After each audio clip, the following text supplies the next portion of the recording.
আসসালামু আলাইকুম, সবাইকে শুভেচ্ছা জানাচ্ছি। মাসুম মাহবুব দেখছেন ওপেন দ্য ইউটিউব চ্যানেল এবং মাসুম মাহবুব ফেসবুক পেজ। দর্শক, আমেরিকা ইরানের সর্বশেষ খবর দিব।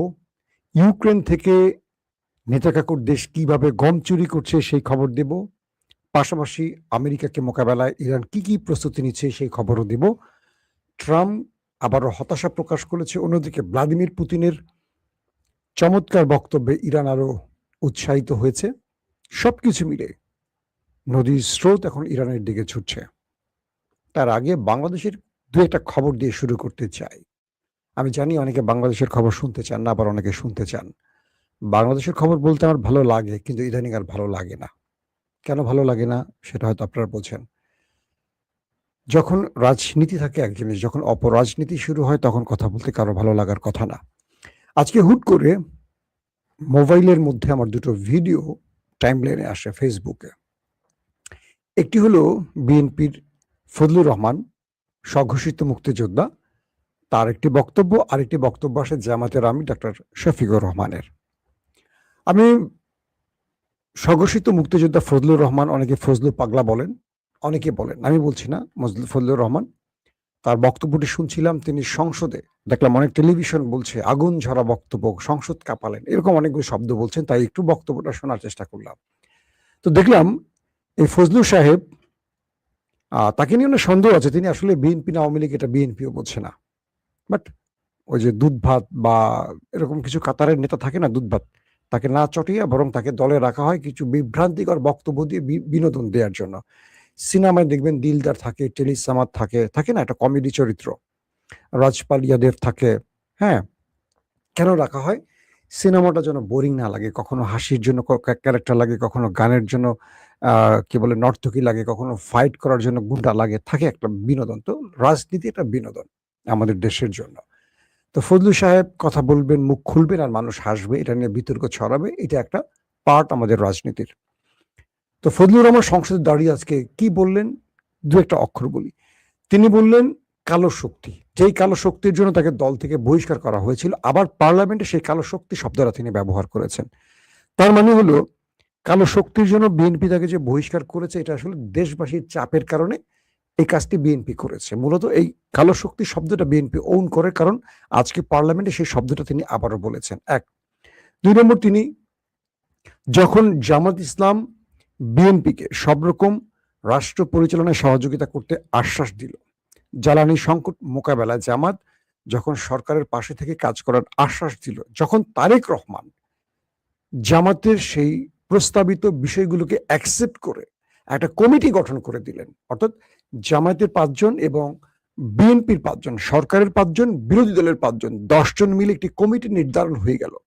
পুরো বাংলাদেশ বিএনপির প্রশংসা করলো, জামাতের প্রশংসা করলো। কেন প্রশংসা করলো?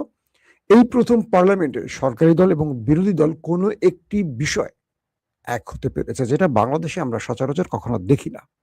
এর দুটো কারণ: তারেক রহমান বাংলাদেশকে এগিয়ে নিতে চান, তার স্বপ্নের বাংলাদেশ গড়তে চান। আর দ্বিতীয়টি হলো জামাত ইসলাম তথাকথিত বিরোধী দল না হয়ে তারা রাষ্ট্রকে গুছিয়ে নেয়ার জন্য বা রাষ্ট্রকে এগিয়ে নেয়ার জন্য সরকারি দলকে সাহায্য করার কি বলবো স্বপ্ন, মানে সাহায্য করতে চান এক কথায়। তো দুটো দলের এই পজিটিভ বিষয়টাকে কিভাবে ধ্বংস করা যায়, যেহেতু বিএনপি জামাত একটা সংসদের মধ্যে গঠনমূলক আলোচনা করছে, সৌহার্দ্যের একটা ব্যাপার তৈরি হচ্ছে, আমরা দেখছি পূর্বের মতো গালিগালাজ চলছে না, কারো বাপ মা তুলে গালিগালাজ হচ্ছে না, জিয়াউর রহমানকে রাজাকার বলা হচ্ছে না, খালেদা জিয়াকে দুশ্চরিত্রা বলা হচ্ছে না, তারেক রহমানকে নানান ভাষায় গালাগাল হচ্ছে না। আবার বিএনপির মধ্যে বিশেষ করে কিছু সম্ভ্রান্ত ভদ্র নেতারা জামাতকে সেই অর্থে গালাগাল দিচ্ছে না। তো তাহলে কি করতে হবে? দিল্লির এজেন্ট বা হাসিনার এজেন্ট তো কিছু আছে বিএনপির মধ্যে, এটা সবাই জানে, এটা তারেক রহমানও জানে, আমি শুধু না, তারেক রহমানও জানে।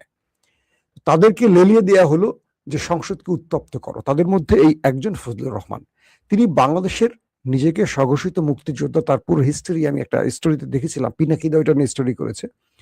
এই ভদ্রলোকের মুখ থেকে যে কথাগুলো শুনবেন, কখনো মুক্তিযোদ্ধা মনে হবে না, মনে হবে এই জাতিকে বিভাজিত করতে চান তিনি সবসময়, মানে তিনি একটা বিভাজিত জাতির পক্ষে। তিনি বলছেন ইউনূসের আমলে কালো শক্তির কারণে এই দেশে রবীন্দ্র চর্চা হয়নি, লালন চর্চা হয়নি, নাটক মঞ্চস্থ হয়নি, এটা হয়নি সেটা হয়নি। তিনি বলেন নাই যে আওয়ামী লীগের মতো কালো শক্তিকে বিদায় করে ইউনূস যে সরকারটি বসছেন তার পেছনে বিএনপি জামাতে সবচেয়ে বড় অবদান ছিল। এই শব্দটা তিনি একবারও বলেন না, কারণ হাসিনার বিদায়টাকে গ্রহণ করতে পারছেন না, মেনে নিতে পারছেন না ফজলুর রহমান, বিএনপির নেতারা, মানে বিএনপির এই ফজলুর রহমানের মতো নেতারা, যাদের নামটা বিএনপিতে কিন্তু সকল কর্মকাণ্ড আওয়ামী লীগের পক্ষে থাকে।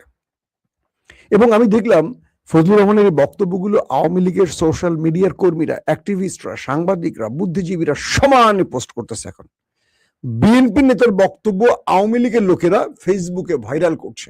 আমার বন্ধু সাবেক সহকর্মী মঞ্জুরুল আলম পান্না, যিনি সরকারের বিরুদ্ধে ষড়যন্ত্র করতে গিয়ে জেল খেটেছেন, তিনিও দেখলাম সুন্দর করে পোস্ট করেছেন। তাদের কাছে ৭১ এই শব্দটা ৫৪ বছর আগের ৭১টা একটা মূর্তির মতো। মানে তারা আসলে যত লুটপাট আকাম কুকাম করবে এই সাইনবোর্ডটাকে সামনে রেখে করতে চায়, যাতে কেউ কিছু বলতে না পারে। তারা ২৪টাকে গুরুত্ব দিচ্ছে না, তারা ২৪টাকে কখনো মানে মানতে রাজি না, কারণ ২৪ মানলে ৭১ হারিয়ে যাবে। আর ২৪-এ যাদের অবদান কম তারা ২৪কে মূল্যায়ন না করে ৭১কে টেনে আনে।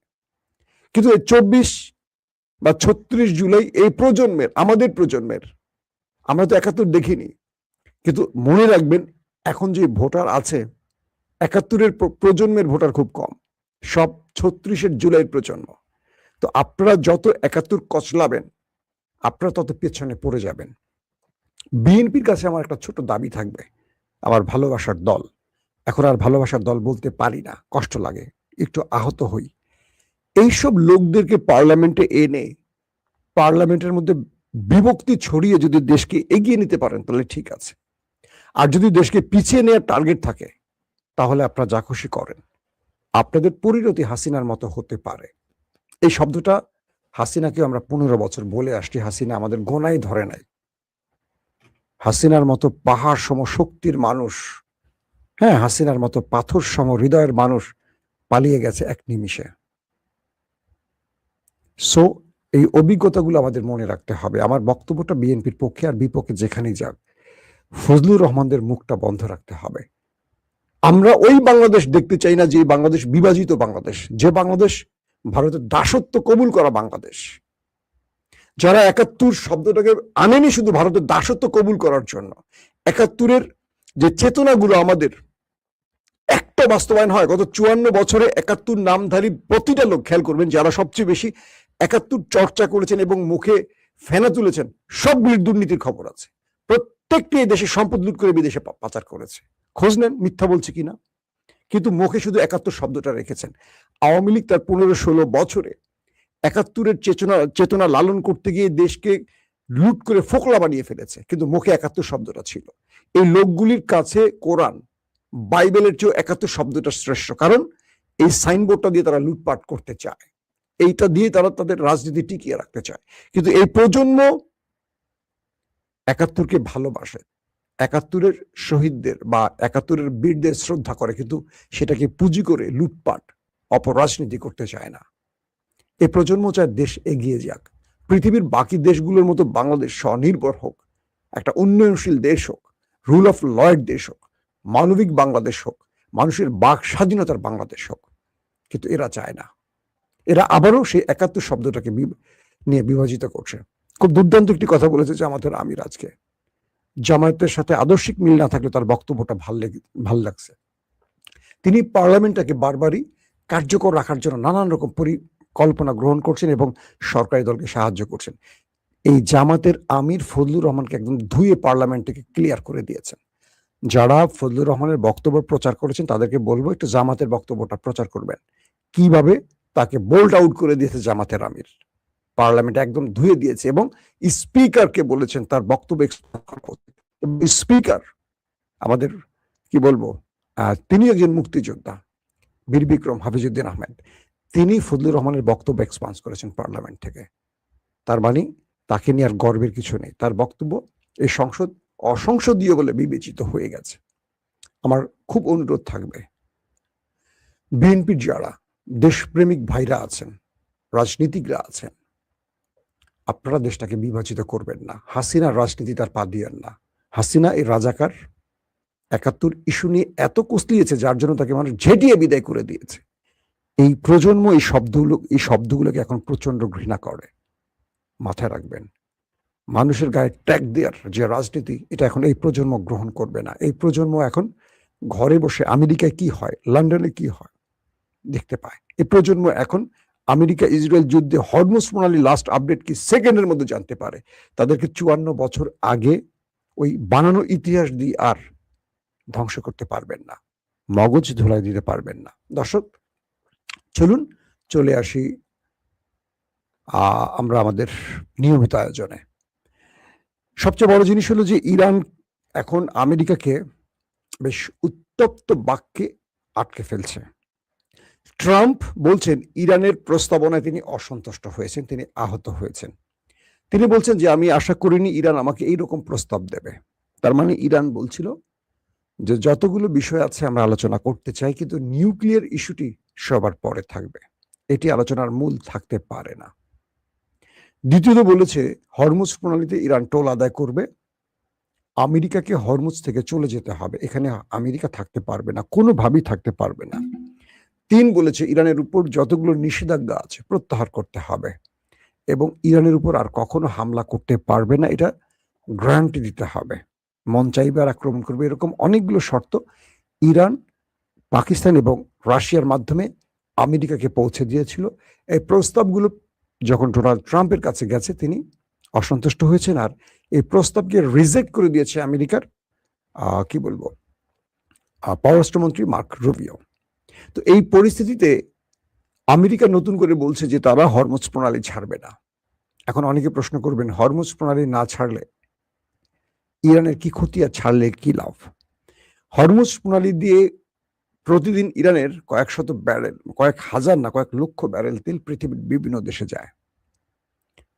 প্রচুর তেলের ট্যাঙ্কার হরমুজ প্রণালী দিয়ে পৃথিবীর বিভিন্ন দেশে পাঠায় ইরান, তার জ্বালানি রপ্তানির মাধ্যমে তার দেশের অর্থনীতির চাকা ধরে রাখে। আমেরিকা মূলত পরিকল্পনা করে এসছে যে তারা এখানে বাধা সৃষ্টি করে ইরানের অর্থনীতির 12টা বাজাবে, যাতে করে ইরান তার সেনাবাহিনী, পুলিশ বা সরকারি দপ্তরে বেতন দিতে না পারে। তার দেশের মধ্যে রেজিম চেঞ্জ ঘটাতে হলে অর্থনৈতিক সংকটে ইরানকে ফেলতে হবে। তাই আমেরিকা এখানে শক্ত নৌ অবরোধ তৈরি করে বসে আছে। এর মধ্যেও ইরান চেষ্টা করেছে তেল হরমুজের সামনে, মানে আমেরিকার নাকের ডগা দিয়ে তেল বিশ্ববাজারে রপ্তানি করতে। তো ইরান বলছে আমেরিকা যে পরিকল্পনা করে এসছে, ইরান বলছে আমেরিকা যে পরিকল্পনা করে এসেছে সেই পরিকল্পনা বাস্তবায়িত হবে না। তার প্রধান কারণ হলো ইরান প্রত্যেকটা কাজের বিকল্প পথ খুলে রেখেছে। ইরান বলছে আমেরিকা যদি হরমুজ থেকে চলে না যায়, মানে আমাদের এই নৌ অবরোধ থেকে উদ্র করে না চলে যায়, আমেরিকার সামনে আমরা আরো বড় বিপদ তুলে আনবো। প্রয়োজন হলে বাবুল মান্দাব এবং হরমুজ প্রণালী দিয়ে সকল তেলের ট্যাঙ্কার বন্ধ করে দেব, পুরো পৃথিবীর কোনো তেল এখান দিয়ে আর আসা যাওয়া করতে পারবে না। তাহলে সেটা সামলাবে কি করে আমেরিকা? কারণ যখনই হরমুজ এবং বাবুল মান্দাব বন্ধ করে দেবে, তখন পৃথিবীর তেলের বাজার কোথায় গিয়ে ঠেকবে, এটা সবচেয়ে বেশি চাপে পড়বে আমেরিকা। গ্রীষ্মে আমেরিকার তেলের সংকট শুরু হবে, সেই সময়টা ইরান চাইবে পুরো এই অবস্থানগুলোকে হরমুজ বাবুল মান্দাব বন্ধ করে দিতে। অর্থাৎ যদি আমেরিকা এই মুহূর্তে এই অঞ্চল ছেড়ে না যায়, তাহলে আমেরিকার জন্য আরো কয়েক ধাপে কার্ড তৈরি করে রেখেছে ইরান। ইরান বলছে আমেরিকাকে আমরা সময় দিচ্ছি, সুযোগ দিচ্ছি এবং পথ বলে দিচ্ছি, তোমরা এখান থেকে চলে যাও। যদি তোমরা এখান থেকে না যাও, আমরা তোমাদের সামনে অনেক বড় জাল বিছাবো, যে জাল থেকে তোমরা বেরিয়ে আসতে পারবে না। নাম্বার 2, পাশাপাশি ইরান আজকে বলছে, গতকালকে ইরান বলছে যে যদি আমাদের কোনো স্ট্রাকচারে, সম্পদে, আমাদের তেলকূপে, গ্যাস কেন্দ্রে কোনো হামলা হয়, তাহলে গালফ কান্ট্রি এবং ইসরায়েলের এই কেন্দ্রগুলোতে আমরা 7 থেকে 10 গুণ আক্রমণ করব। আজকে একজন বলছে যে ঠিক আছে, 7 গুণ 10 গুণ বেশি হয়ে যায়, আমরা অ্যাটলিস্ট 4 গুণ করি, তোমরা একটা মারলে আমরা 4টা ধ্বংস করব, ইরানের পক্ষ থেকে বলা হচ্ছে। এবং ইরান বলছে যে যদি ইরানের মধ্যে শত্রু চিন্তা করে বড় ধরনের কোনো ক্ষয়ক্ষতি করবে, তাহলে আমেরিকাকে প্রস্তুতি রাখতে হবে, এর চেয়ে বড় মাসুল তাদের জন্য আসবে। এখন আমেরিকা বেছে নেয় কোন পথে তারা হাঁটবে। দর্শক, এই পরিস্থিতির মধ্যে রাশিয়া থেকে বিশেষ বার্তা পেয়েছে ইরান এবং এই বক্তব্যটি এখন পৃথিবীর সকল গণমাধ্যমে বড় ফ্রেমে প্রচার হচ্ছে এবং রাশিয়া থেকে যে আশ্বাস পেয়েছে যে ইরানের পাশে রাশিয়া থাকবে, সব রকম সহযোগিতা করবে, এরপরে ডোনাল্ড ট্রাম্পের নেক্সট কোনো বার্তা এখনো আসেনি। তার মানে এটা বলা যাচ্ছে চীন এবং রাশিয়া ইরানের পাশ থেকে যাচ্ছে না, এটা স্পষ্ট হয়ে গেছে আজকের বক্তব্যের মাধ্যমে। এখন এই মধ্যপ্রাচ্য আসলে কন্ট্রোলটা কার হাতে, বা মধ্যপ্রাচ্যের মোড়লটাকে? এই মুহূর্তে কার্যত মনে হচ্ছে মধ্যপ্রাচ্য কন্ট্রোল করছে পুরো ইরান। কারণ আরব রাষ্ট্রগুলো কখনো ইরানের ছাতার নিচে আসতে চাচ্ছে, কখনো আমেরিকার ছাতার নিচে থাকছে। আরব রাষ্ট্রগুলো চীন রাশিয়াকে বলছে যদি তোমরা এই অঞ্চলের দায়িত্ব নাও তাহলে আমরা তোমাদের সাথে আলোচনা করতে চাই। অর্থাৎ ইরানও চায় আরবরা যেন চীন রাশিয়ার ছায়া চলে যায় আমেরিকা থেকে। আবার ইরানের টার্গেট হলো যে কোনো ভাবে এখান থেকে আমেরিকাকে তাড়াতে পারলেই মধ্যপ্রাচ্য ইরানের কন্ট্রোলে চলে যাবে, ইসরায়েল একা হয়ে পড়বে। কারণ ইসরায়েলকে রক্ষার জন্যই মধ্যপ্রাচ্যে আমেরিকা এতগুলো ঘাঁটি গড়ে বসে আছে। তো এই ক্ষেত্রগুলোতে এখন মনে হচ্ছে আমেরিকার চলে যাওয়ার সময় এসেছে। কারণ আমেরিকাকে আরবরা যেই চোখে এতদিন দেখেছে বাঘে বা সিংহের চোখে, এখন দেখছে তারা ভেড়ার চোখে, যারা ইরানের হাত থেকে নিজেকে রক্ষা করতে পারেনি।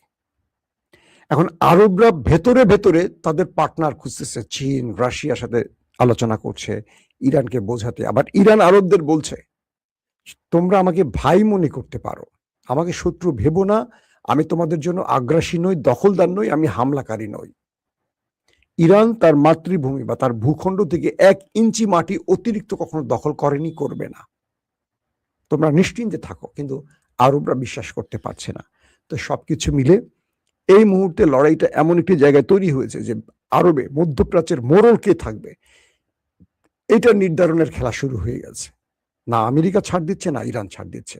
শেষ পর্যন্ত আসলে মধ্যপ্রাচ্যের মোড়ল হবেটাকে? দর্শক, এই খবরটা জানাবো আজ রাতের খবরে। প্রত্যেকে ভালো থাকবেন। আল্লাহ হাফেজ।